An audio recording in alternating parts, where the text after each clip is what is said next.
Bom dia, moçada! Tudo bem com vocês? Aqui quem vos fala é o professor Eugênio Bastos, canal Geogênio, a serviço dos alunos que gostam de estudar e passar em concursos.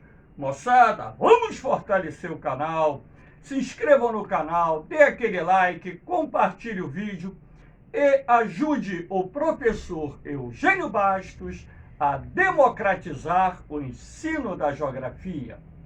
Moçada, no nosso encontro de hoje, iremos falar sobre um fenômeno climático que ocorre no território brasileiro, chamado friagem. Espero que vocês entendam o processo de formação da friagem e, havendo qualquer dúvida, vocês podem perguntar lá na parte dos comentários, que eu terei a máxima satisfação em responder às prováveis dúvidas que porventura apareçam. Valeu, moçada? Estamos juntos e misturados. Lembrando que esse tema já caiu inúmeras vezes em concursos militares e, em algumas vezes, em concursos de vestibulares. Professor, o que seria esse fenômeno da friagem? A friagem, na verdade, é um fenômeno que resulta da penetração da massa polar atlântica na América do Sul. Aqui representada pela tonalidade azul mais escura e também roxa. Então, vocês podem perceber com clareza que esse ar polar procedente do sul do continente, ele avançou por parte do continente sul-americano e, na medida em que esse ar polar avança, ele vai provocando uma queda acentuada da temperatura. Lembrando que a parte centro-sul do continente sul-americano fica exposta a entrada de massas polares com muita frequência no outono, no inverno e também em parte da primavera. Sendo assim, esse ar polar ele vai causar, além da queda da temperatura, precipitações, as chamadas chuvas frontais. Também esse ar polar poderá provocar a ocorrência de neve, sobretudo na Argentina, no Chile, no Uruguai e no sul do Brasil. E também esse ar polar vai provocar um fenômeno chamado de friagem. E dependendo da intensidade da massa polar, que vem na retaguarda de uma frente fria, nós poderemos ter o ingresso desse ar polar até a porção sul-ocidental da Amazônia, como vocês podem observar nessa imagem. Essa tonalidade avermelhada aqui representa o ar mais quente e essa tonalidade azul e roxa representa o ar mais frio. Então, na verdade, vocês podem observar que pela imagem da América do Sul, esse ar polar, nesse dia em que essa imagem foi tomada, estava ocupando uma parte significativa do continente sul-americano. Então, aqui nós vamos observar nessa outra imagem uma sequência de 3 mapas para que vocês possam observar a evolução da frente fria. A frente fria aqui ela está representada por essa linha azul com um triângulo ou com vários triângulos à sua frente. É a representação, é o símbolo que representa uma frente fria. Então, quando vocês observarem uma carta sinótica em que você tem uma linha e essa linha apresenta triângulos à sua frente, na verdade, essa linha está representando o avanço de uma frente fria. E, sendo assim, a frente fria, normalmente, ela é empurrada por uma massa polar, não pode ser diferente disso. Então, você pode perceber que nós temos aqui quarta-feira, quinta-feira e sexta-feira, onde, no transcurso de 3 dias, é possível você observar com clareza o avanço da massa polar atlântica. Essa letra A, que está aqui no extremo sul da América do Sul, representa, né, um centro de alta pressão atmosférica. Então, o ar polar, ele é empurrado por um centro de alta pressão atmosférica. É ele que vai deslocar o ar frio das regiões subpolares e polares em direção às regiões tropicais, aquelas regiões mais aquecidas do planeta, tanto no hemisfério sul, assim como no hemisfério norte. Então, vocês podem perceber aqui o ar representando o centro de alta pressão, e aqui do lado direito, o Bzinho vermelho, ele representa um centro de baixa pressão. Lembrando que o ar ou o vento sempre se desloca de um centro de alta pressão para um centro de baixa pressão, ou seja, de uma área de maior pressão atmosférica para uma área de menor pressão atmosférica. Então, vocês podem observar pela sequência de imagens o avanço da frente fria, quarta-feira, quinta-feira e sexta-feira. E vocês vão percebendo que na medida em que os dias vão passando, o ar polar ele vai empurrando a frente fria, que vai avançando pela América do Sul, até que na sexta-feira essa frente fria atingiu a borda sul da Amazônia. Então, no transcurso da passagem dessa frente fria, o que nós teremos? Normalmente a ocorrência de uma chuva frontal, que é aquela que decorre do encontro de duas massas de ar com temperaturas diferentes em deslocamento horizontal.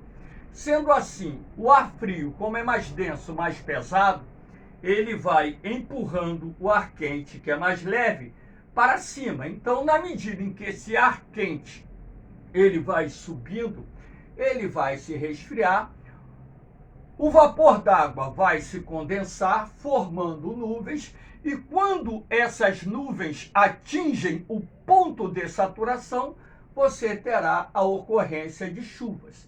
Então, as chuvas frontais são aquelas que acompanham o encontro de uma massa fria com uma massa quente em deslocamento horizontal. E na medida em que essa massa de ar polar ela vai penetrando, a temperatura do ar vai caindo. Então, vocês, pela experiência de vida, já devem ter percebido, pelo menos quem mora no sul, sudeste, centro-oeste, parte da Amazônia, até mesmo ali na porção oriental da região nordeste, também em áreas da Bahia, que quando uma frente fria entra, você tem a queda da temperatura. E muitas vezes essa frente fria ela vai provocar as chamadas chuvas frontais. E aqui você então vai percebendo que esse ar na tonalidade azul mais escura, que é um ar polar, ele vai causar a queda acentuada da temperatura nas áreas por onde essa massa de ar estiver passando ou evoluindo. Aqui nós temos, por exemplo, uma imagem da América do Sul. O objetivo aqui foi mostrar a vocês a origem dessa massa polar. Para alguns climatologistas, ou pelo menos para a maioria deles, não só os climatologistas, assim como os meteorologistas, a massa polar atlântica, que é responsável pela ocorrência do fenômeno da friagem na Amazônia, ela tem o seu centro de origem nas imediações do arquipélago das Malvinas ou Falklands, localizado no Atlântico Sul. Essa massa de ar, por ser de origem polar, ela é fria. Por ser de origem oceânica, ela deveria ser muito úmida. Só que no seu centro de origem, ela é seca porque a temperatura da água do mar aqui é muito baixa. Ali nas imediações do arquipélago das Malvinas ou das Falklands, a temperatura da água é de 3, 4, 5, 6, 7 graus. E sendo assim, a evaporação é muito pequena, razão pela qual no centro de origem dessa massa polar você tem baixa umidade. Agora, o que acontece? Na medida em que a massa polar atlântica avança em direção ao território brasileiro pelo mar, ela vai passar por áreas oceânicas mais aquecidas, onde a evaporação é maior, e sendo assim, ela vai no seu trajeto absorvendo umidade. E quando ela chega no território brasileiro, ela já chega úmida. A MPA ela pode seguir 3 caminhos distintos. Esse caminho aqui é pelo mar. Quando o ramo oriental, que é o ramo leste da massa polar atlântica, avança pelo oceano, no máximo ela vai provocar chuvas frontais nos litorais sul, sudeste e parte do litoral oriental nordestino, principalmente no outono e no inverno, estações do ano em que a massa polar atlântica fica mais ativa no território brasileiro. Aqui você tem o ramo central, que pode penetrar aqui pelo interior da região sul e avançar em direção à nossa região sudeste e daí, posteriormente, sendo desviada para o Oceano Atlântico. O ramo central também ele vai provocar chuvas frontais, vai provocar queda da temperatura e, dependendo da intensidade da massa polar, poderemos ter a ocorrência da geada e da neve. E nós temos o ramo ocidental, que ele vai penetrar por esse corredor formado pela planície platina, que se encontra entre o Planalto brasileiro e a Cordilheira dos Andes. Lembrando que o ar frio é um ar pesado, então, em razão disso, ele avança junto à superfície. E essa planície, a planície platina, forma esse corredor que possibilita a entrada do ar polar, que vai chegar nas porções sul-ocidental da Amazônia, provocando a queda acentuada da temperatura. Isso ocorre em Rondônia, ocorre no Acre, ocorre no sul do Amazonas, que são estados ou áreas acostumadas a temperaturas máximas acima dos 30 graus praticamente durante todo o ano. E quando você tem o ingresso desse ar polar, ocorre uma queda acentuada da temperatura, inclusive nos pontos mais elevados, como por exemplo lá em Rondônia, na Chapada dos Parecis, você pode ter registros de temperaturas negativas. Não só pode ter, como já tivemos vários registros de temperatura abaixo de zero em plena Amazônia brasileira. E isso ocorre toda vez que uma forte massa polar procedente do sul do continente chega nas porções sul-ocidental da Amazônia brasileira, causando a queda acentuada da temperatura. Aqui nós temos, numa outra imagem, uma outra teoria da origem da massa polar atlântica. Eu sou uma pessoa, um professor que acompanho diariamente as imagens de satélite. E eu concordo com climatologistas e meteorologistas que afirmam que a massa polar atlântica, na verdade, ela se forma aqui no mar de Weddell, que rodeia ali a região da Antártida. Então aqui você tem o mar de Weddell e o centro de origem, na verdade, da massa polar atlântica está aqui, porque acompanhando as imagens de satélite, essas imagens que são colhidas em série, são colocadas em movimento, é possível você perceber com clareza que a massa polar atlântica, de fato, ela se forma aqui. Aqui você tem o arquipélago das Malvinas ou Falklands. E aqui você tem a região da Patagônia, no sul da Argentina. Então, se você observar em prova uma questão que diga que a massa polar atlântica ela se forma na região da Patagônia, no sul da Argentina, você deve aceitar a opção como verdadeira, sim, porque existem livros que citam isso. Se na prova citar que a massa polar atlântica ela se forma nas imediações do arquipélago das Malvinas ou Falklands, você deve aceitar a resposta como verdadeira, sim, porque a maioria dos livros citam como centro de origem da massa polar atlântica o arquipélago das Malvinas ou Falklands. E se em alguma prova houver uma citação de que a massa polar atlântica se forma no Mar de Weddell, você também aceita, porque nada melhor do que as imagens de satélite para observar que, de fato, a massa polar atlântica ela tem o seu centro de origem aqui, um pouco abaixo do arquipélago das Malvinas ou Falklands. Então, a ideia aqui foi dar a vocês uma visão mais ampla do verdadeiro centro de origem da massa polar atlântica. Mas lembrando que as três citações podem ser consideradas corretas em função da bibliografia existente que é cobrada nos concursos. Aqui você tem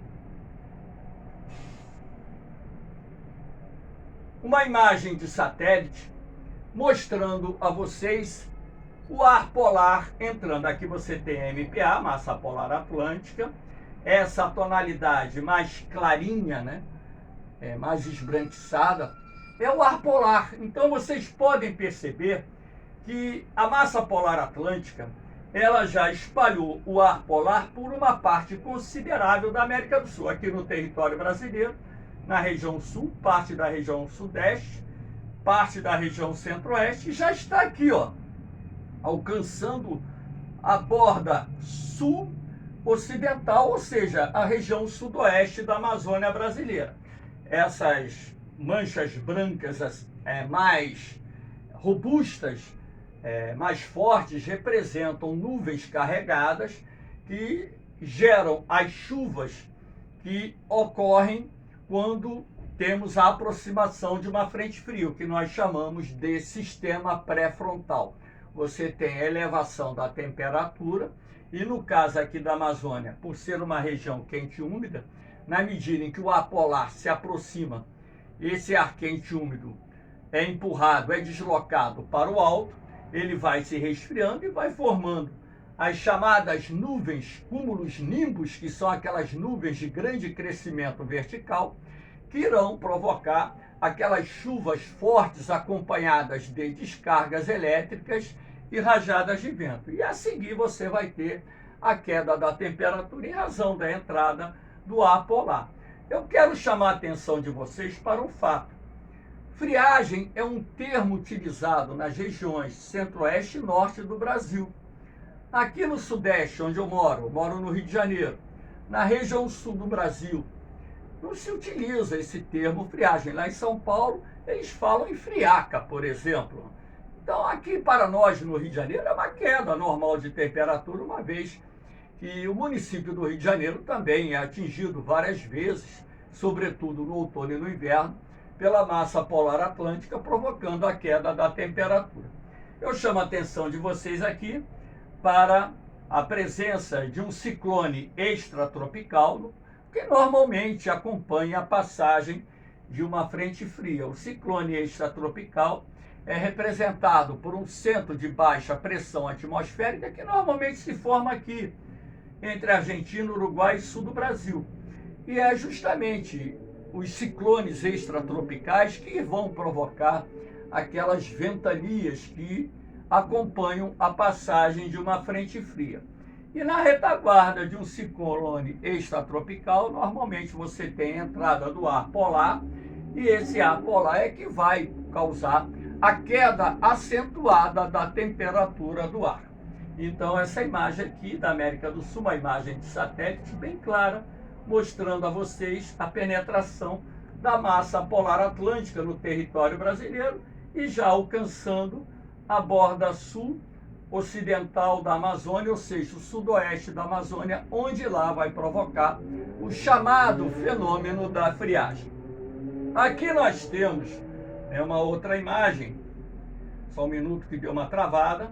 Aqui é a geada, que é um fenômeno que ocorre quando dá passagem da massa polar muito forte. Então, nem toda a massa polar vai causar geada, que fique bem claro. Para ocorrer a geada, é preciso que nós tenhamos a passagem de uma massa polar muito forte. Então, a geada é um tipo de precipitação indireta que ocorre normalmente em noites muito frias, quando então o orvalho ou o sereno, que é constituído por microgotas de água, entra em contato com uma superfície cuja temperatura se encontra no ponto de congelamento da água. Então, quando o sereno toca essa superfície, essas gotículas de água, melhor dizendo, vão se congelar, formando uma camada de gelo sobre a relva, como vocês podem observar nessa imagem, né, que existe uma camada de gelo cobrindo a relva. Essa camada de gelo se desfaz muito rapidamente. Assim que os raios solares começam a tocar nela, ela derrete muito rapidamente. A geada normalmente ocorre em noites com céu estrelado, lembrando que as noites mais frias são normalmente aquelas noites de céu estrelado. Por quê? As nuvens formam uma espécie de cobertor que ajudam a reter o calor na atmosfera.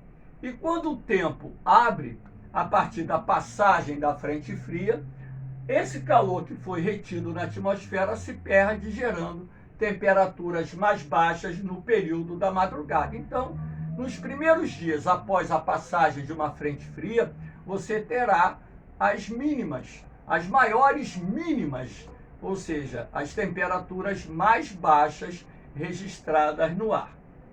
E aqui você tem para reflexão uma outra imagem. A ideia aqui é mostrar a vocês, não falar especificamente sobre a friagem, mas também uma massa de ar que atua no território brasileiro, mas que a maioria dos livros de geografia não citam.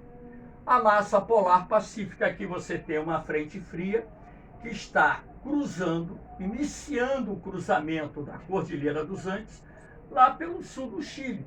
Algumas dessas frentes frias deslocadas pela massa polar do Pacífico, ou massa polar pacífica, elas cruzam a Cordilheira dos Andes aqui em cima também.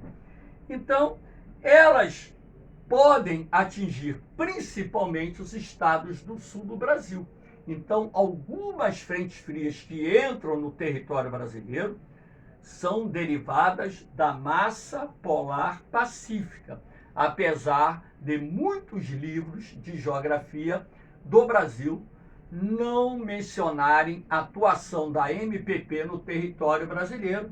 Como eu disse a vocês, eu sou um professor que vejo as imagens de satélite diariamente e várias vezes durante o dia, até mesmo porque, através da observação dessas imagens, é que eu posso afirmar categoricamente que a massa polar pacífica também exerce influência aqui no Brasil.